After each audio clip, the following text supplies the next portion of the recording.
Welcome back to another episode of A Gift from Adversity. My name is Juri Love. I'm your host. Thank you so much for tuning in and a Happy New Year 2023 soon to be. Today we have a wonderful guest and then my last guest for the 2022 and then we're recording episode 93. So thank you so much for tuning in. So before I introduce my guest, I want to introduce my book, which is called A Gift from Adversity by Juri, Juri, Love. A Gift from Adversity is available on Amazon, and the subtitle is Overcoming Sexual Abuse, Domestic Violence, Bullying, and Homelessness. And I want to really shout out to all the guests that I have appeared and shared their adversities on this podcast so far. In 2022, January, my New Year resolution was to start a podcast, and I had no idea that I get to have almost 100 episodes. And today, I'm so grateful to have Michelle Steiner. Hi, Michelle. Hi, Juri. How are you doing? I'm good. How are you? Thank you. Happy New Year 2023 soon. Yes, Happy New Year's to you too. Thank you for having me. Yeah. Absolutely. So, Michelle, can you tell our audience who you are, where you're coming in from, and then what you do, and if you have a website or social media you want to share with us? Sure. My name is Michelle Steiner, and I live in Pennsylvania. And I'm a disability writer and advocate. And I also work as a teacher's aide in a school. And if you want to find me, you can, I have a blog called michellesmission.blog. And you can also find me, I'm on Facebook for Michelle Steiner. And I'm also on Instagram for Steiner7250. It's wonderful. Thank you very much. So, Michelle, let's dive into our first question, which is the adversity. So, what was your adversity? My biggest adversity was having a learning disability. And I was diagnosed when I was very young. I was in kindergarten. And when I went to school, I was having trouble with simple things such as learning how to count and tying my shoes and dot to dot pages. And I also struggled socially as well. It was very difficult being bullied and fitting in with my peers. And I can remember my preschool teacher thought something was going on before I entered kindergarten, but I was my parents' first child, so they didn't have 100% of what to look for. So they thought, oh, well, I'll grow those things, and that really didn't happen. And it was really difficult for me academically and socially in those early years. So, thank you so much for sharing that. Really appreciate it. Now, what was your diagnosis? What did the people say? They diagnosed me with a learning disability. And at that time, it was pretty much that they knew I couldn't do math very well. They knew that, but they didn't call it dyscalculia or anything like that. They just kind of gave the general term, well, you have a learning disability. And it was difficult to go through school with having that, and also in my adult life, it has been difficult too. I've had a lot of people that would hear that term, and it was always a lot of the focus on what I couldn't do.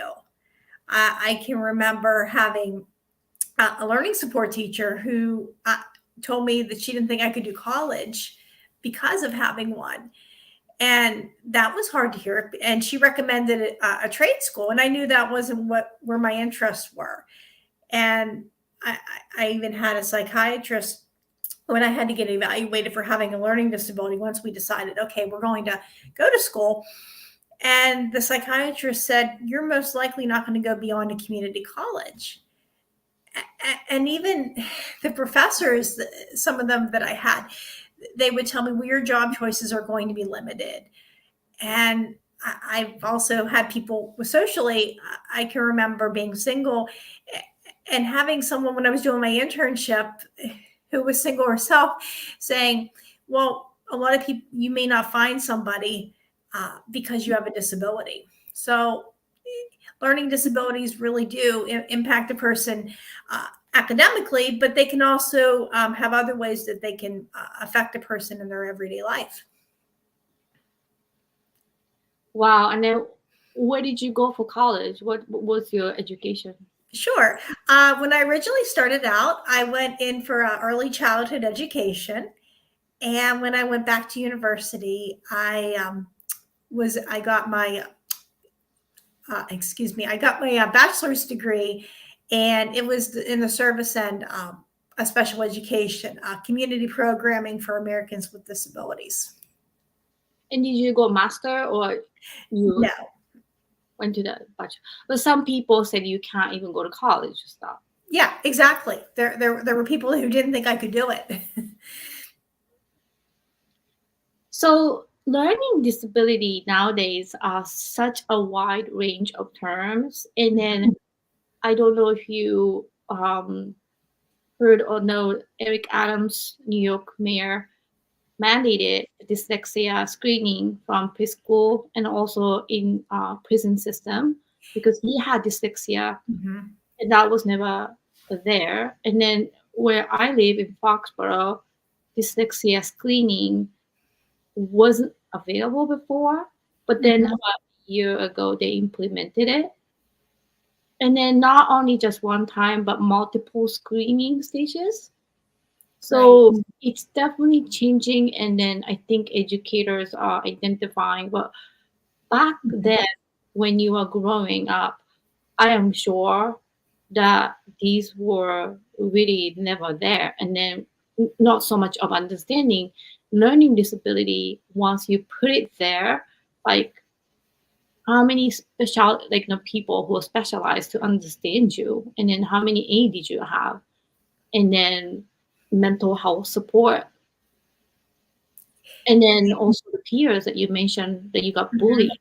What kind Right. of like comparing nowadays, like when you're looking back to your past, what do you think it was lacking the most?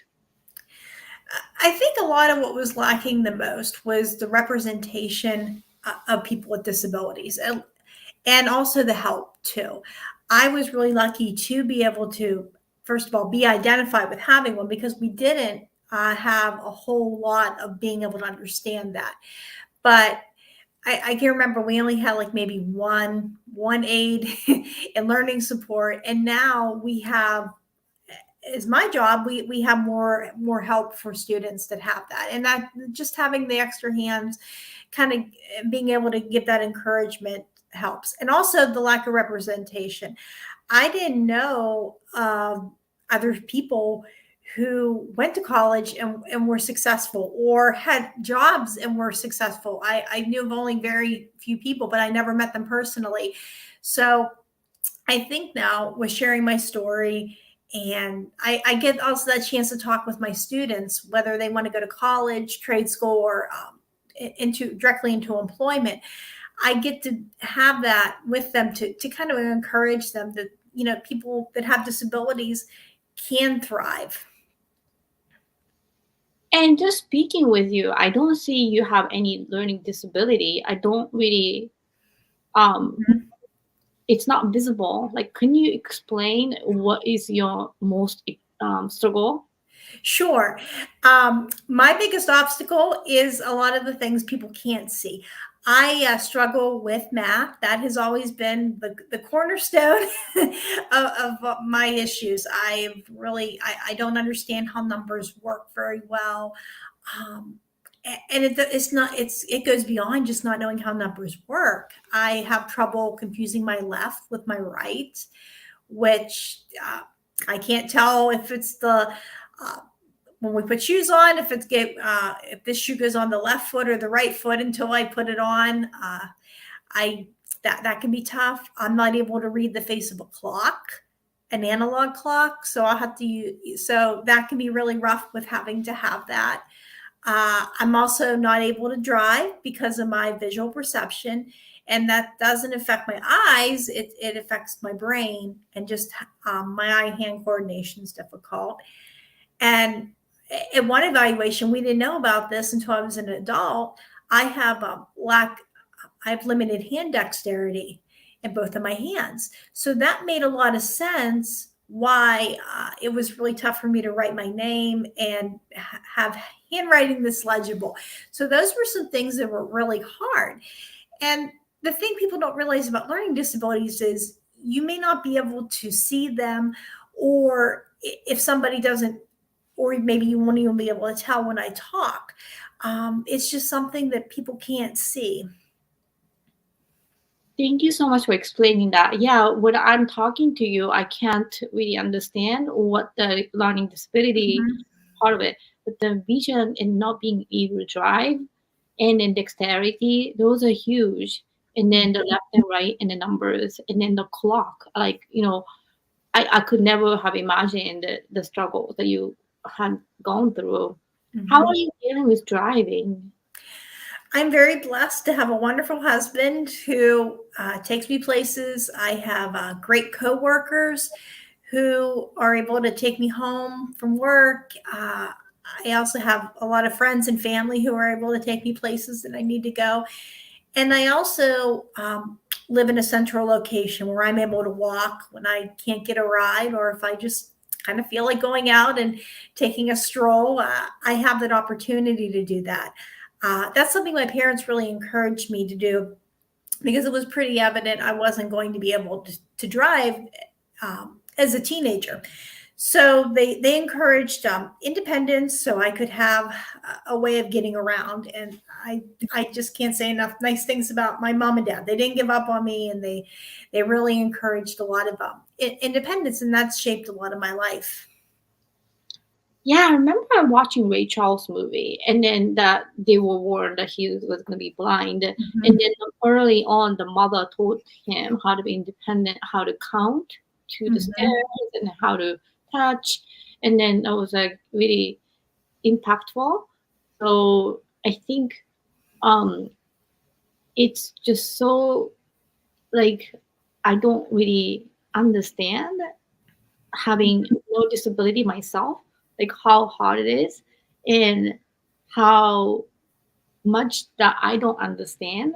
And what are the things that you remember the most when people are bullying you or maybe making fun of you? Like you mentioned earlier, do you remember any of the specific comments that people told you? Yes, I had a lot that would tell me that I was dumb or stupid, and had a lot of other like really unkind words that they would describe with having a learning disability. And it was hard for me because I was trying really hard to learn and to be successful, and that was frustrating. And I didn't feel very smart when I was young. I kind of was in this situation where I thought, well, life is always going to be really difficult, and I'm not going to be able to learn. And I had wonderful parents that told me very much that I was smart, and they used simple age appropriate language, that I had a learning disability. I just learned differently. And hearing that was really helpful. But that was tough. I mean, a lot of my peers also thought that I did easy work, and they said, well, that's what I could have really good grades if I did easy work. And they didn't realize the work was based on my level, and I was having to spend 10 times the amount just to learn something that was pretty simple, to do that. And I couldn't hide. I went to a very small Western Pennsylvania school district, and they didn't value diversity or people who were different in any respect. And I just didn't really fit in with that. And they knew I went to learning support. They knew I had tests read to me, especially when I was in with my regular ed peers for certain classes that I could handle because I was a good reader. But that was really difficult. Did you have IEP? Yes, I did. I had an IEP since shortly after I was diagnosed. So IEP, would you explain a little bit about? Sure. IEP itself, and then your IEP looked like? Of course. An IEP is an individual education plan. It's for students that have disabilities, that they have certain goals that need to be met, and they have accommodations that need to be there to try to best support the student. And every person is different. Everyone with an IEP has different goals, different things that are going to happen. I can remember when I was young, a lot of what my IEP was having the specialty instruction for math. I also had specialty instruction for reading. That was a big thing with my parents, or with my family too. They wanted, and my teachers. I was a strong, fluent reader, but I'd have trouble remembering what I was reading and understanding it. So they wanted to keep me in learning support for a great number of years. So I had that support to be a really good reader. Some of the other things we had was having the test read aloud to me. That was really helpful. Sometimes, even though you're a good reader, just sometimes hearing that helped. And extended test time was a big thing. And I remember they also had me in front of the room. I had fluid in my ears when I was young too. So I had speech class, and I had a hard time knowing how words sounded for just to elementary school. And they'd like to put me in front of the classroom so I could be able to hear and pay attention. So that was a big thing. Calculator usage. I didn't make it out of learning support math, at least not for long. So I really didn't need that as much, because in the room we were able to use a calculator, unless it was a standardized test where they needed to see where my level was at. That was a big thing. Well, thank you so much for explaining. So I recently wrote an article about a mental health program that we have in our town of Foxborough. And then one of the student services leader were interviewed by Foxborough Cable Access TV show. And then I was watching, and he was saying the IEP program, part of it is about 2,500 students in our district. That they have about 500 students through K to 12. They have IEP. I think it's a significant number. And I think having those available and then being able to conquer this learning disability with the individual education plan, that is such a game changer. Oh, yes, because without having an IEP, or even as an adult, when you don't have an IEP, when you go to college or your work, or just without the accommodations, I don't learn as well. I can remember not wanting to have them at college, and because of the stigma that was still attached to them as an adult, and my grades dropped. And it finally, I can just remember I had a professor that said, well, in a class I was struggling with, said, let's just try to get you extended test time. And I was able to pass the class. I didn't do very well. And when I went back to university, I knew that if I used the accommodations and I found the right program for me, I could do it. And that time when I made sure I was advocating for myself and I used those accommodations, my grades really improved. I was able to make dean's list for a semester, and I graduated with a bachelor's degree. And it's using those services. Now at work, I may not have like a formal plan, but I'm able to talk to my employer. I'm really blessed to have a great employer that understands that I have a learning disability and accommodates for that. And I can clearly tell them, I'm sorry, I didn't understand that, and I maybe need some additional instructions. Or they know, all the kids and the teachers I work with know not to come to me with a math problem, but I can help out with reading, and I can go and read a test to somebody, or I can help out in a class. And there's a lot that I can do. I see.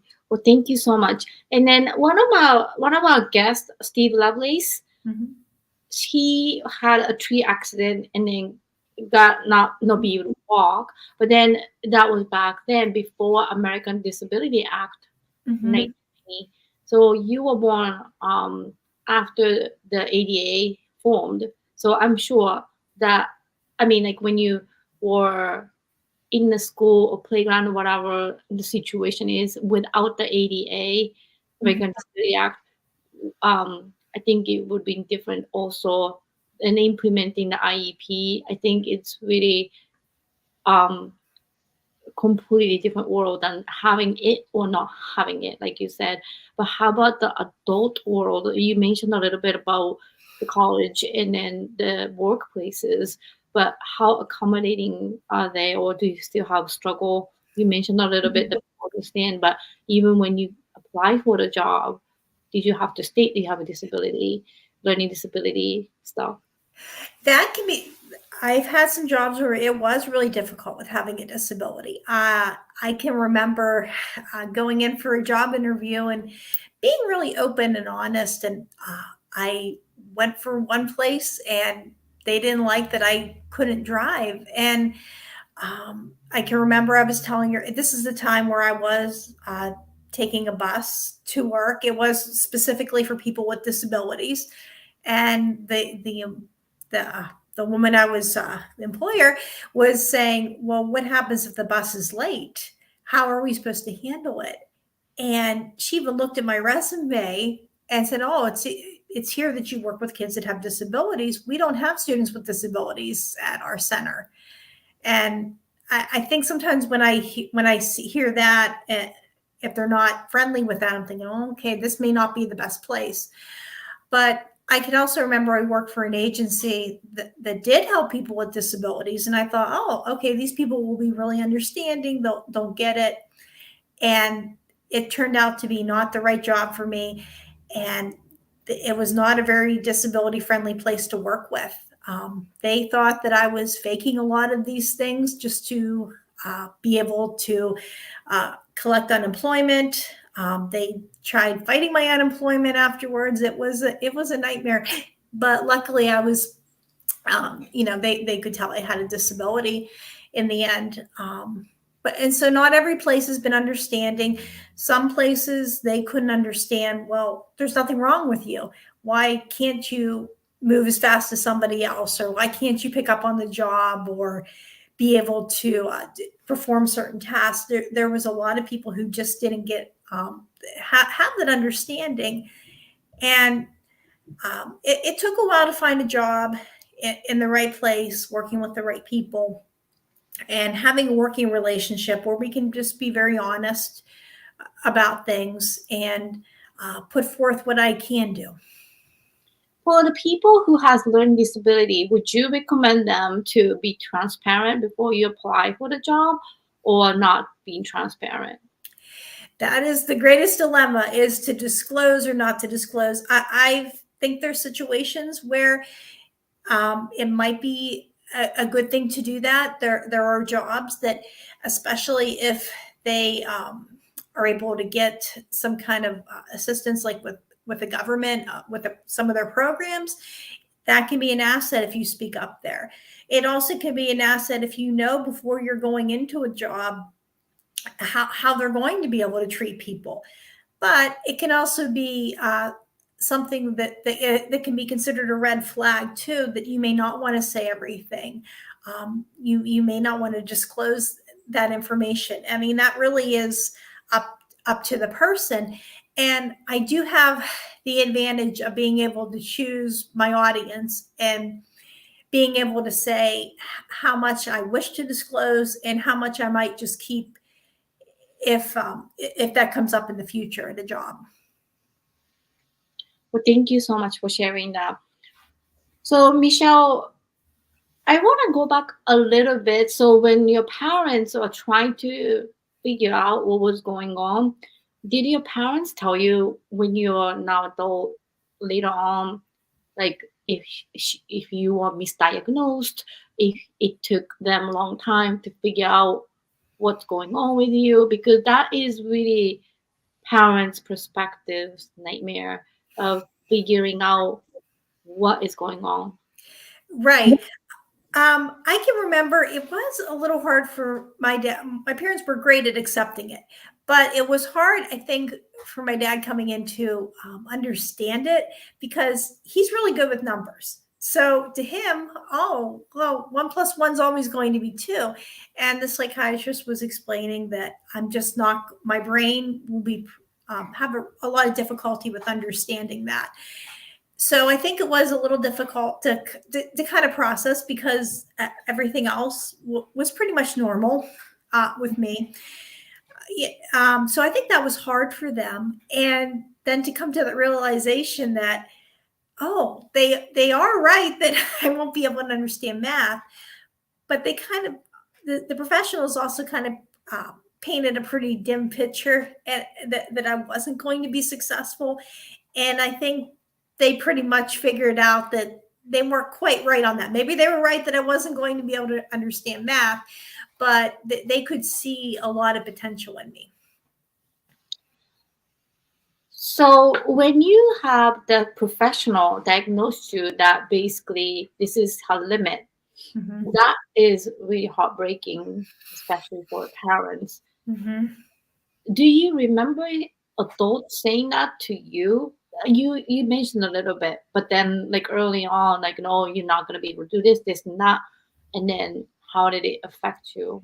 Well, when I was a young child, a lot of my teachers were very encouraging. I had a lot of great ones in the beginning. They could see that I was frustrated. I can remember a teacher writing that I would be surprised that I could do something, and that they wanted me. They know they yeah, excuse me. They knew they needed to encourage me to be able to do things on my own, to be able to try things, and to do that, and not to develop a learned helplessness. So that was tough. I also had some adults that didn't understand. Some would tell me, you know, if you really wanted to learn, you could. And I did want to learn more than anything else, but I really struggle with that. Wow.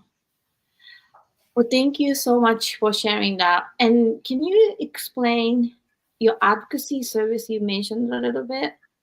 Sure. I have a blog called michellesmission.blog. And what I do there is I write disability articles. So I will write on my blog about life with a disability. And I will also have disability articles that I've had published. And I like to do that. And I also do photography. That's another passion of mine. Sometimes when I'm not able to get a ride, I get to take pictures of things that I see on my walks, and I can bring out details that other people might miss. So, and I also like to speak about having a disability as well. Well, thank you so much. And you mentioned earlier a little bit about dating and about like people judging you because you have disability, but clearly you said you mentioned about your husband, you're married. Yeah. So how was it? How was the process of maybe dating with learning disability? It was difficult to find somebody. There were people that I've had guys that have told me I can't be with somebody that has a disability, or this might be too much for me.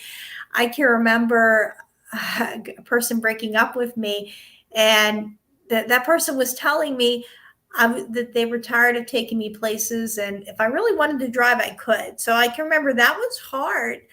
And when I met my husband, I was very honest about having a disability. And I remember, I think it was on the first date, I told him I can't drive. And obviously, I mean, he picked me up that night. And he was the first person that said, well, how does that make you feel? So, and there's been a learning curve with having someone that does have a disability, a wife, but we've learned together. That is really amazing to hear. And I'm sure that people with the disability, learning disability, dating scene definitely is hard because not just disability, people obviously judge when it comes to commitment dating and, oh, do you have money? Like, what kind of background? And then even like in Japan, like bloodline, like India, like caste, different things. So on top of Right. those things, race, like tribes, tribal, it's just so many factors to it. So adding on to that must be hard. Yes, that was really hard. I mean, yeah, because people do judge and people do think about, yeah, things like that. Definitely, that was pretty. That was difficult. How about friends and stuff, especially after college and then adult life? Sure. One of the things that really helped was I began hanging out with some people that were when I was in high school in a neighboring school district. And they were involved with an arts program. And I finally got to shed that reputation of being the screw up or just having that as the person with a learning disability. And they were interested in the same thing as I was, and they accepted that. And I can still remember too that having that acceptance gave me the courage to reach out to other people in the community. And I found some other groups of friends. I'm still friends with some of those people from over 20 years ago. So that helped me with having that friendship. And it was not a big deal that I didn't drive because they would pick me up to take me places.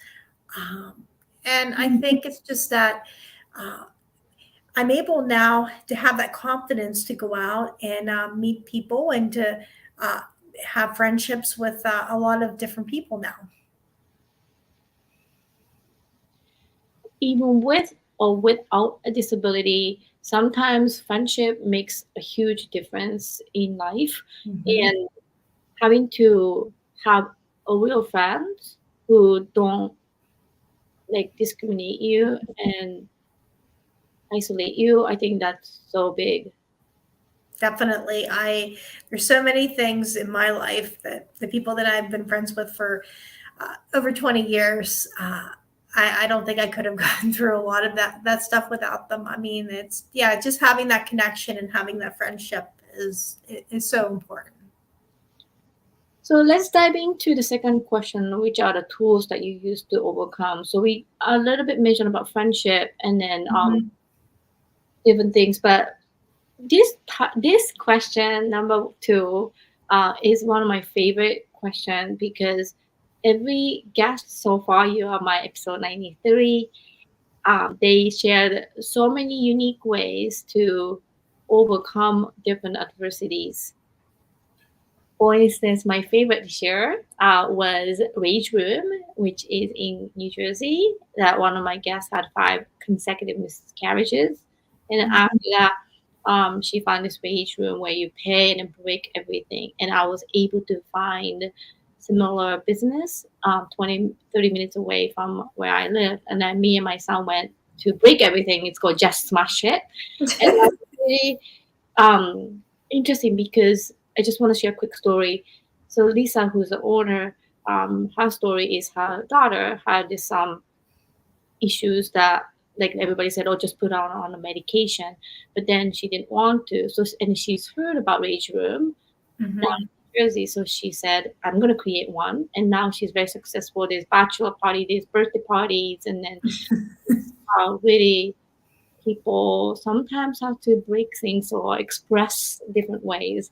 But for your case, Michelle, of all the tools that you use to overcome your learning disability, what do you think that worked the most? I think the thing that worked most for me was writing. Writing was one of those things that helped to heal me. I could have a voice that wasn't squelched by a bully. It didn't stop me if I couldn't figure out a math problem or I couldn't get a ride to a place I wanted to go. I was able to write and I had a voice.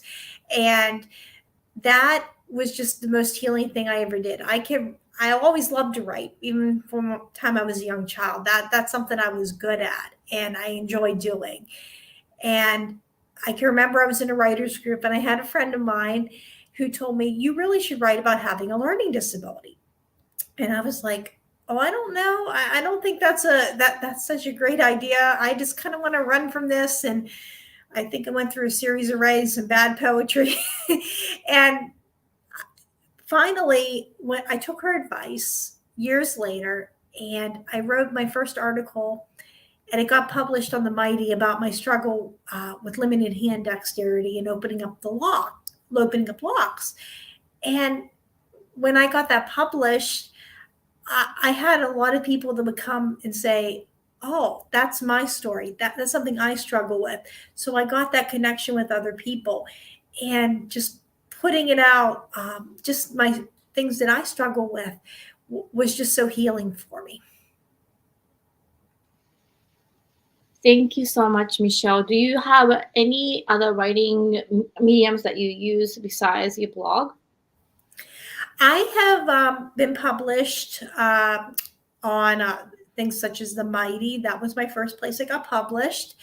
I've been published on Imagine the World as One magazine. I've had several photographs published for word gathering. So I've had other places too that I've published my work. So writing was one of your tools that you used to overcome. Is there anything else that you used that was helpful? I think advocacy was a big thing, was really helpful, was saying that I have a disability and this is what I need to help me. That's been the big thing, is just naming and being upfront that I have a disability, and trying to not the toxic positivity, but going out and saying I might have a disability, but these are the positive attributes that I do have, and this is what I can do. And a lot of it too, especially as an adult, is knowing how to just go and approach a situation with creative problem solving. What do you mean by creative problem solving? If I go into a situation and I don't understand how to do something, I have to ask for help, but I also have to teach myself how to do that. So I might have to go in and say, okay, this is a situation that I'm having. How can I, even if I can't overcome it, how can we solve the problem with that? So sometimes it's just trying to think of some creative solutions to learn things. Like if I have to make copies and I can't remember how to do that, I have to think, oh, this is how we do that. And it's just coming up with new ways to be able to learn how to do things. And tell me about your job that you're helping now younger students. Do you work with students with the learning disability? Yes, a lot of my students have learning disabilities. Some of them have autism. Mainly, I work with 7th graders, and I will help them out in some of their regular ed classes. And then I also help out in their learning support classroom. It's like a study hall, and we go over spelling words. I'm big on quizzing them on that, and reading tests, and just trying to reinforce a lot of that information that they might have missed in class.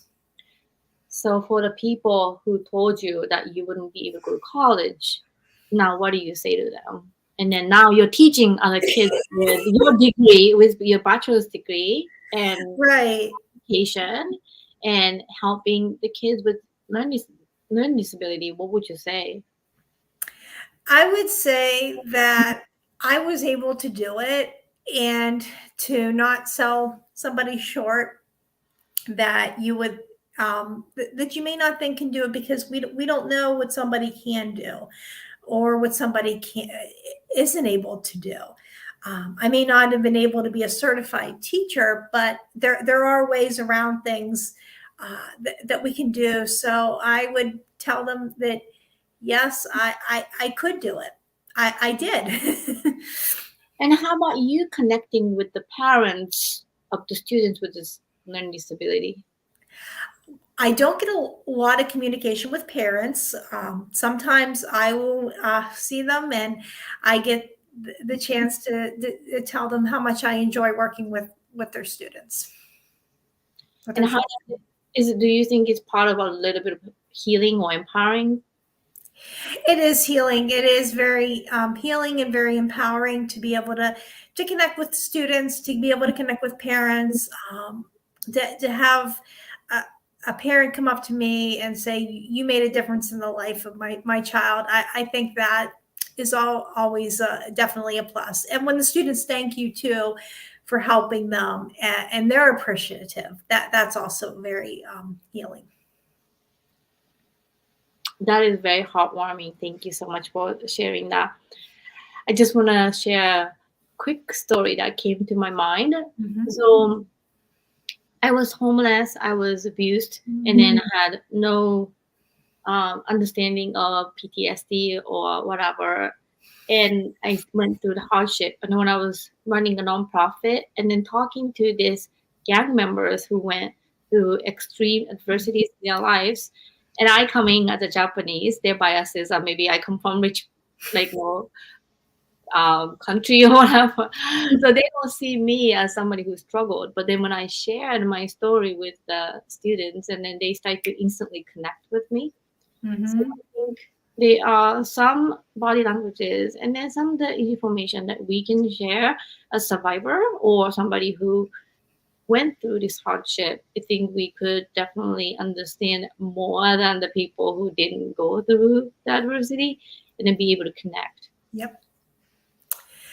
Oh, I agree 100% because I will talk with people that have learning disabilities, and we all have a different story, but there is that connection of a lot of our experiences that we went through with school or just everyday life. I have other friends that have trouble with dyscalculia with math, and they whenever we kind of share, oh, okay, I messed this up or I got confused by this, then that kind of just really is comforting because we're able to have that connection and to share and to know that we're not alone in this.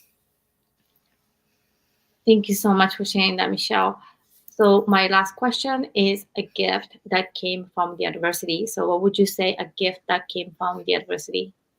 The gift that came from the adversity was it made me into the person that I am today. It made me into a strong, independent person. And I don't love everything that has happened to me, but I love the person that it has turned me into.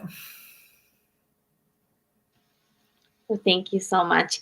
And my last request from you, if somebody is listening or will be listening to this episode, if they are having the learning disability or maybe parents are having children with a learning disability, what is your biggest advice for them?